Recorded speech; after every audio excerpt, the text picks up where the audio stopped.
Before we get going on 6-5, we need to do these warm-ups.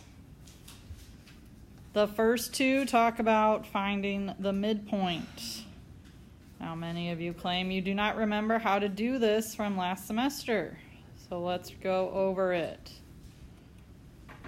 To find the midpoint, we take the average of the x's, which means we're going to take x1 plus x2 and divide it by 2, comma, y1 plus y2 divided by 2.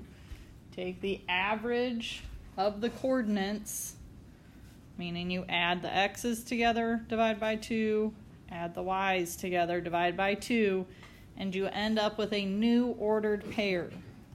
So your answer is still going to be an x, comma, y ordered pair. So for number 1, what is x1? 0. Plus, what is x2? 4, and we're going to divide that by 2. Then we're going to take y1. What's y1? 0 plus what is y2? And we're going to divide that whole thing by 2. What is 0 plus 4? 4 divided by 2 is 2. So that becomes our new x coordinate. For our y's, we have 0 plus negative 2. Negative 2. Negative 2 divided by 2 is negative 1. So our answer is 2 comma negative 1. That's it.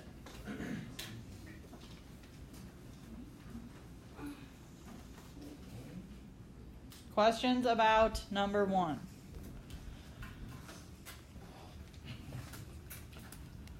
All right, let's try that with number 2. If we take our x1, what is it?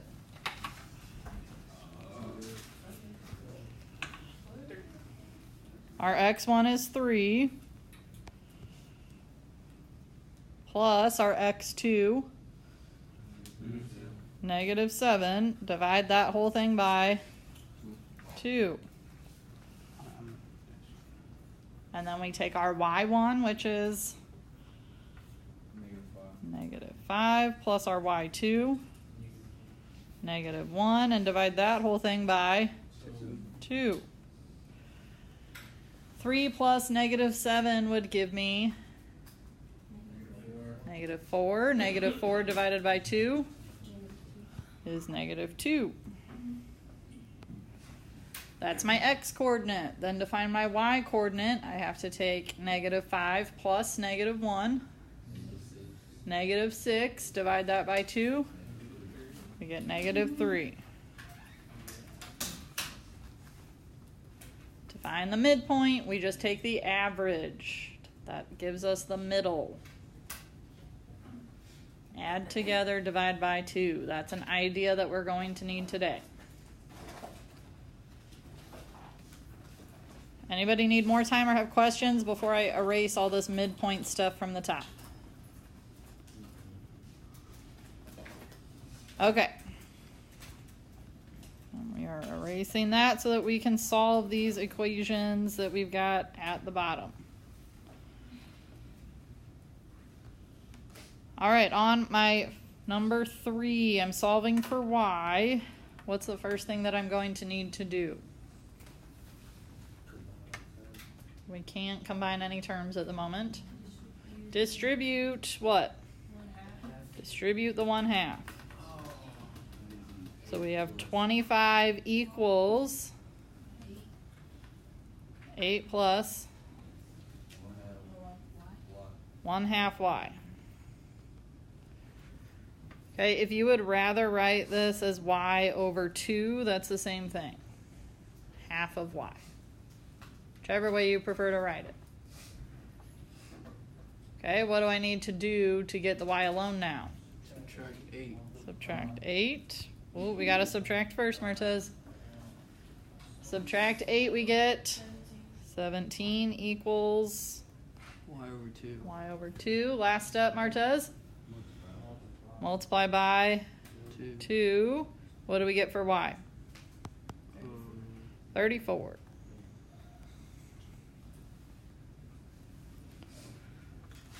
So for number 3, we get y equals 34. We are going to do number 4 a little bit differently. 4 is a similar problem. I'm going to show you a slightly different way of doing it.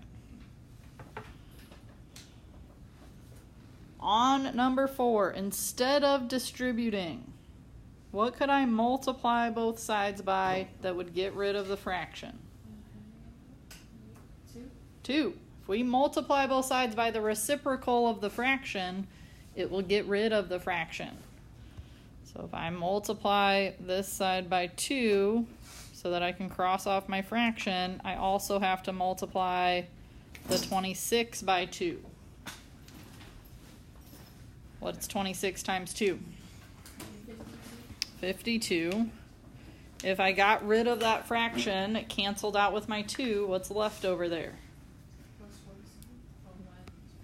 Y plus 47. Do we have questions about that step? If you still prefer to distribute, that's fine. This is just a different way that gets rid of the fraction from the beginning. All right, my last step to get y then would be subtract the 47. What do we get for y? Y equals 5.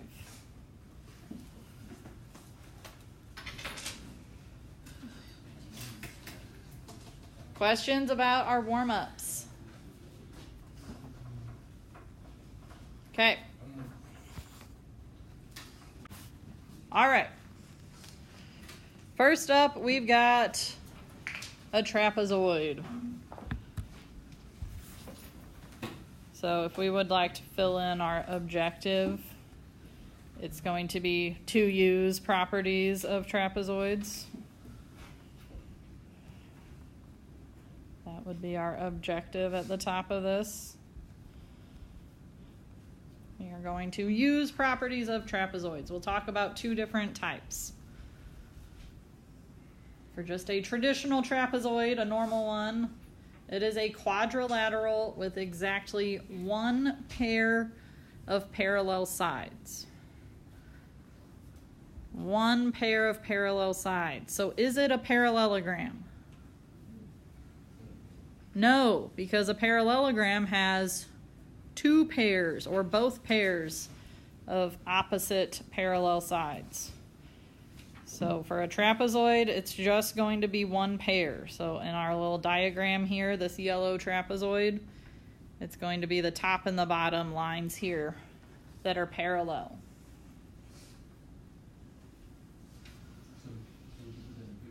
Yep, there's our picture.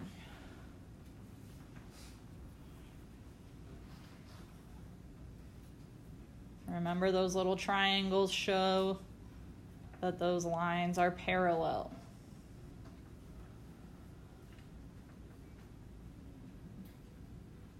So then we've got the parts. The legs are the non-parallel sides. So I'll just use a capital L next to those. It would be the left and the right in this case. It's possible to turn it so that it would be the top and bottom, or maybe they're slanted. The bases are called the parallel sides. So I'll label those with a big B, the bases.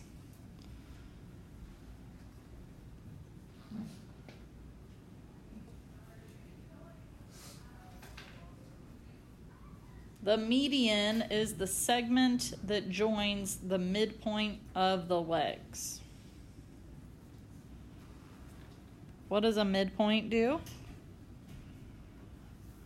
How do we know where a midpoint is?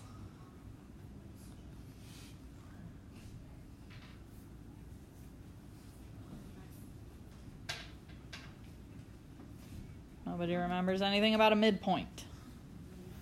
Where can you find a midpoint? Yes, it would split the sides in half or in 2 equal parts.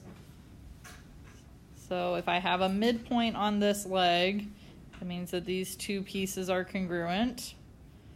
If I have a midpoint on my other leg, those 2 pieces are congruent. And the median is the line that connects those 2 points that I just made.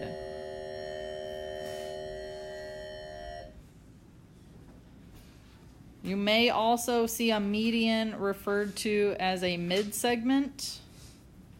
So if you want to put that as another little note, it can also be called a mid-segment.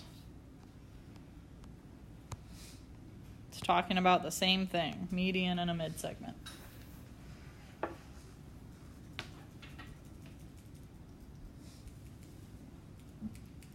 They gave us a formula there for the length of the mid-segment.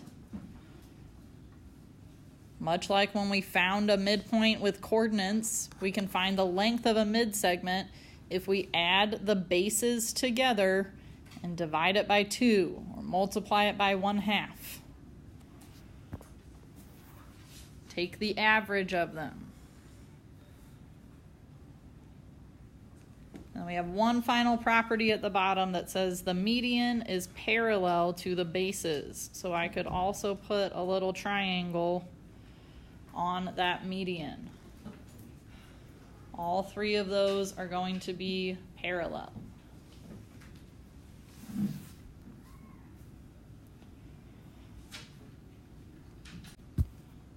So if it's hard to see because they put that logo on there, the median is parallel to the bases. That's that last word there. The bases.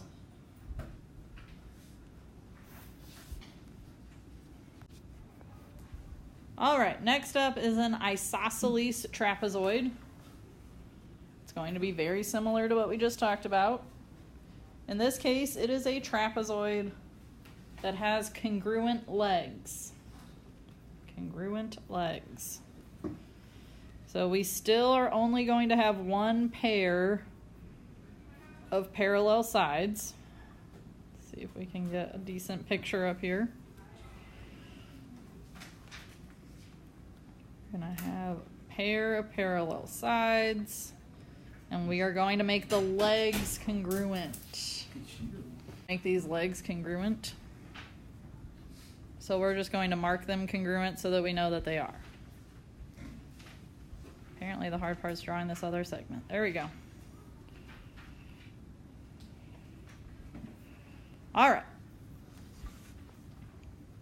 We get some of those properties down. Are we able to fit them all in that little box? Okay, so we've got our trapezoid. We know that the bases are parallel. This one is special because those legs are congruent.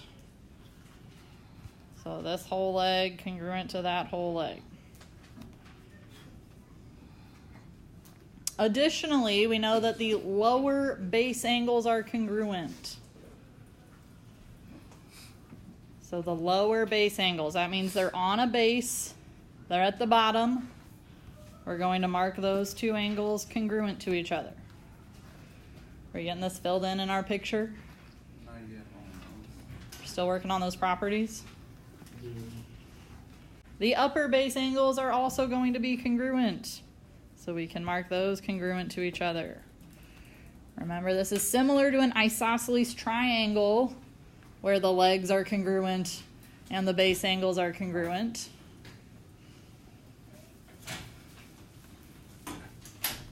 Finally, we've got one last property to help us out. The diagonals are congruent, which is going to make our diagram here look a little messy. But that's okay. So if we put in the diagonals here and there, those are also going to be congruent to each other. So instead of writing in the middle there, I'm just going to label this A, B, C, D. What would I name my diagonals?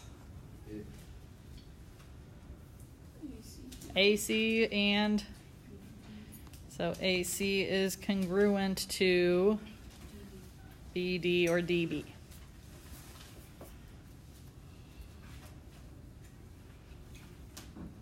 Y'all get that diagram in?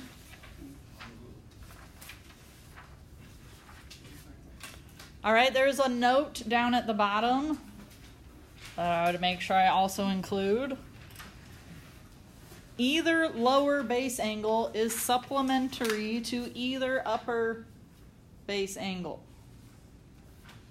So that means that if I were to take a lower base angle, somebody name a lower base angle. Which one? C. So if I were to take the measure of angle C and add it to an upper base angle, give me an upper base angle, A. They are supplementary, so that would add up to 180. You take either lower base angle with either upper base angle, they add up to 180.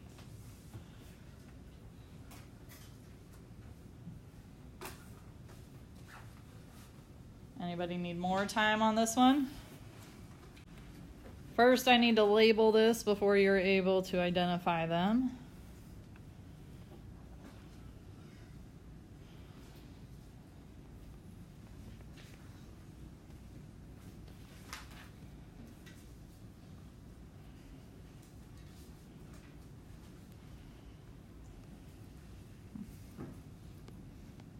Okay.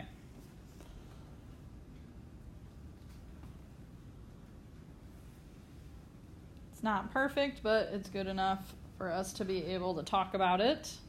We've got trapezoid LMNP. We are told that it is a trapezoid, which means we're going to have one pair of parallel sides. We have to name it. So is this just a regular old trapezoid, or is this going to be an isosceles trapezoid?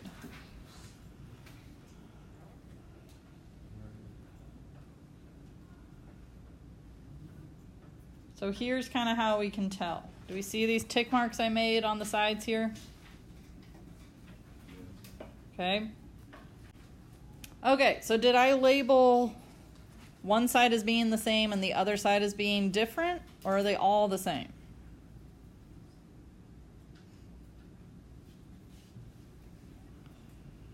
Meaning if I tell you that LQ has a length of 5, what's the length of NQ? 5. What's the length of MR? And RP? So is LN going to have the same length as MP?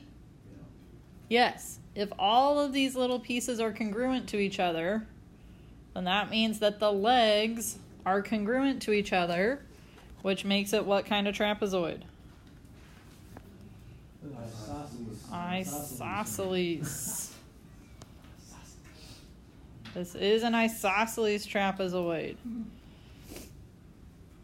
running out of space there. Okay. So if all 4 of those little pieces are congruent to each other, it's an isosceles trapezoid.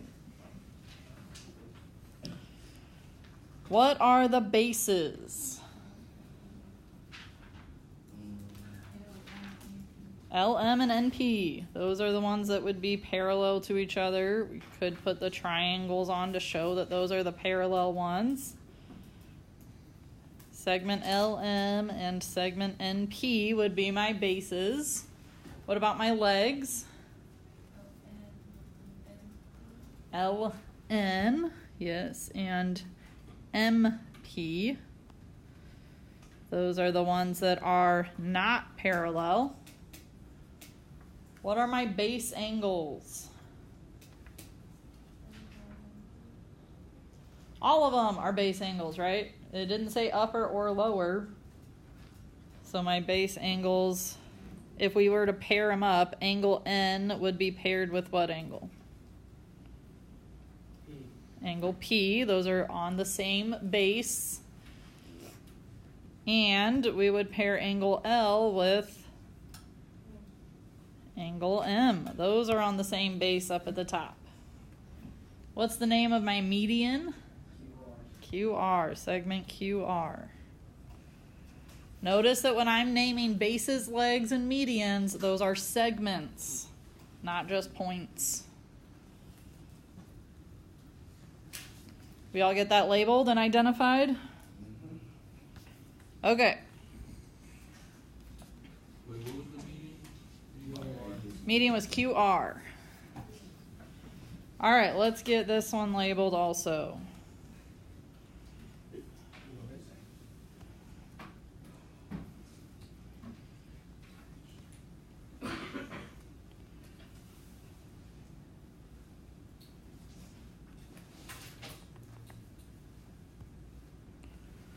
Okay, so I've got trapezoid UVYW. We've got a median down the middle there. Going to go ahead and mark these as being congruent to each other. I'll go ahead and put my parallel marks on so that we know that that's a trapezoid. I'm going to go ahead and tell you that the length of VU is 20 and the length of YW is 10.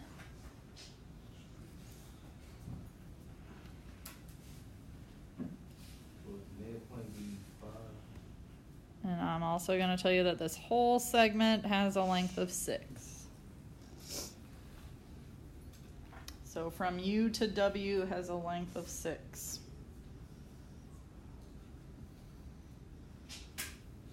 Okay, if you wanted, you could also put a parallel triangle on your median.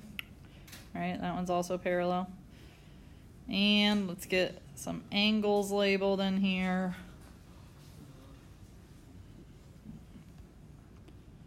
You keep looking at my shapes, bro. Like something's funny. All right, my diagram's getting a little crowded, but I'm going to tell you up here at angle V, that should have a measure of 80 degrees.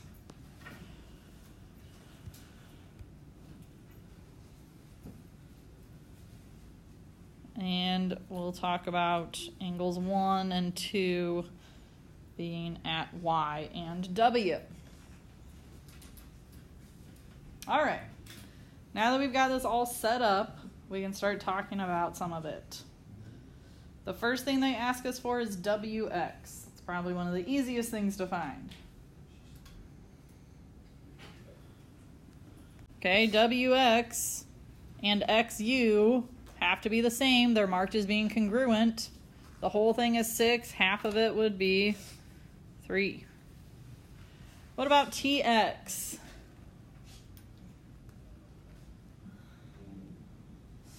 To do that, we're going to have to go back to that median formula that we were given towards the beginning of our notes. In order to find the length of a median, 1/2 times B plus B. B meaning our bases. So what are our bases? 20 and 10. 20 plus 10 is 30. What's half of 30? 15. So TX would have a length of 15.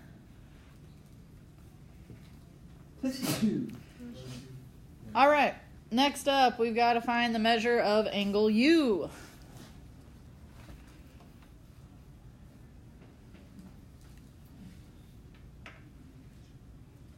Any ideas? 80.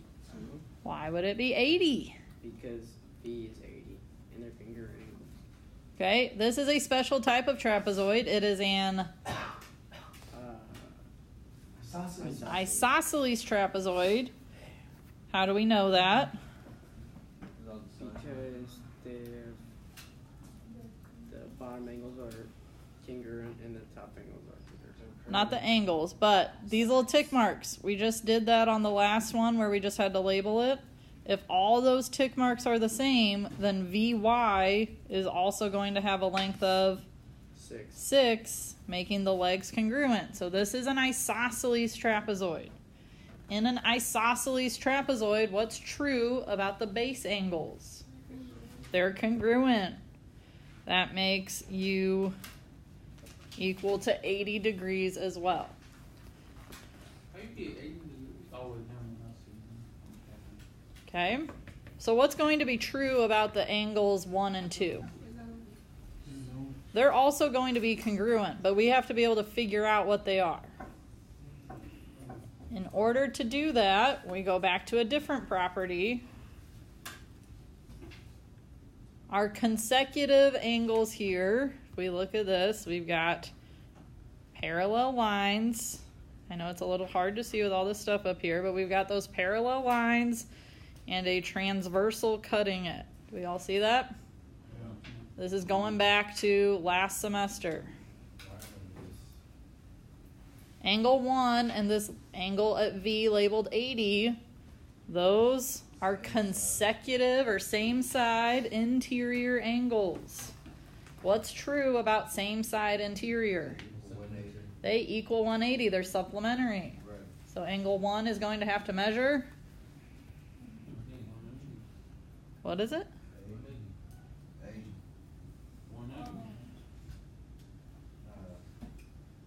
180. Okay. The question was, so we finally got to the right answer, but we said a couple things that were not correct before that. Are we all okay with the fact that we've got same side interior angles? Right here, right here. They're both inside. We said that they are supplementary. That means they add up to 180. We already know one of them equals 80, so the other one has to equal 100. And we already talked about how angles 1 and 2 are congruent, so angle 2 equals 100 degrees as well. This one should not take as long to label. We talked about the fact that this is not a trapezoid, this is just a triangle. What type of triangle is it? A right triangle, but not just a right triangle, it is also isosceles. We've got two sides that are the same. So what do we know automatically about angles 1 and 2? They're 30 degrees. They're not 30 degrees. Oh, wait, no, they're 45 degrees. They're 45 degrees because they have to be 90. equal to 90 to get the triangle up to 180. They've got to be congruent if they're across from congruent sides. So if we were to take our 180 minus the 90 that we already know, we would get 90, and we would have to split that between the last two angles to get 45 degrees.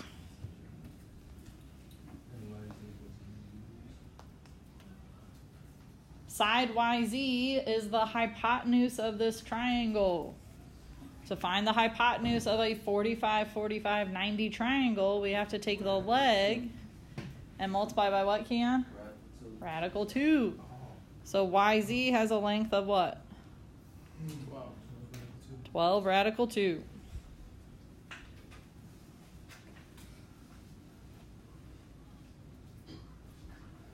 Just a little refresher thrown in there. Do we have questions about that one? Are we ready for number 4? We sure?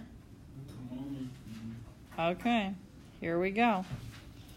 Let me get it labeled for you. We've got EFGH. We're going to throw a mid segment in there.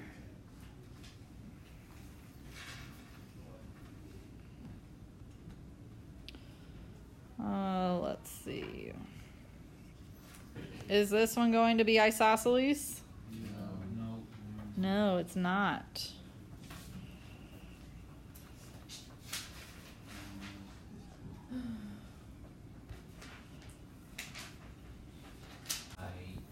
First thing we need to find is EF, which is on the top.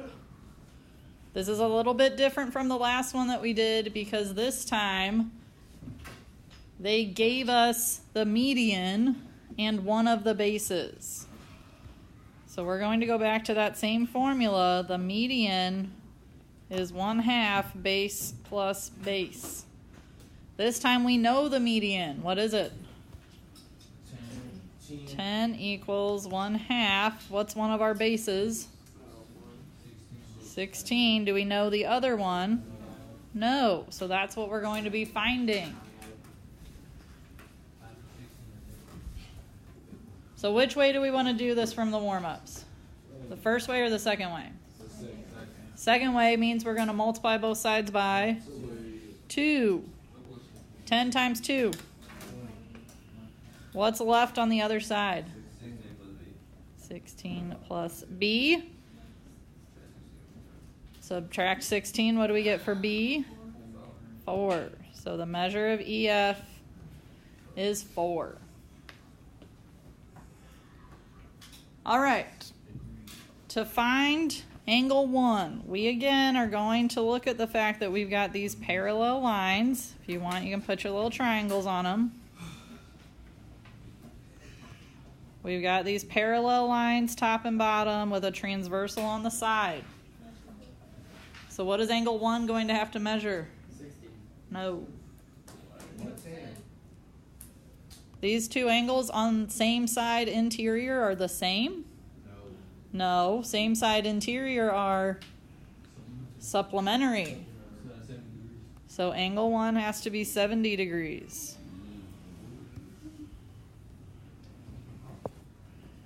Okay, what is the relationship between angle 1 and angle 3 if we've also got another parallel line down the middle?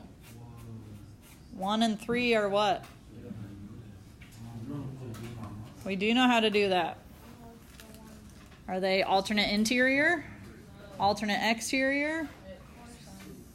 Corresponding. 1 and 3 are corresponding. Corresponding angles are congruent.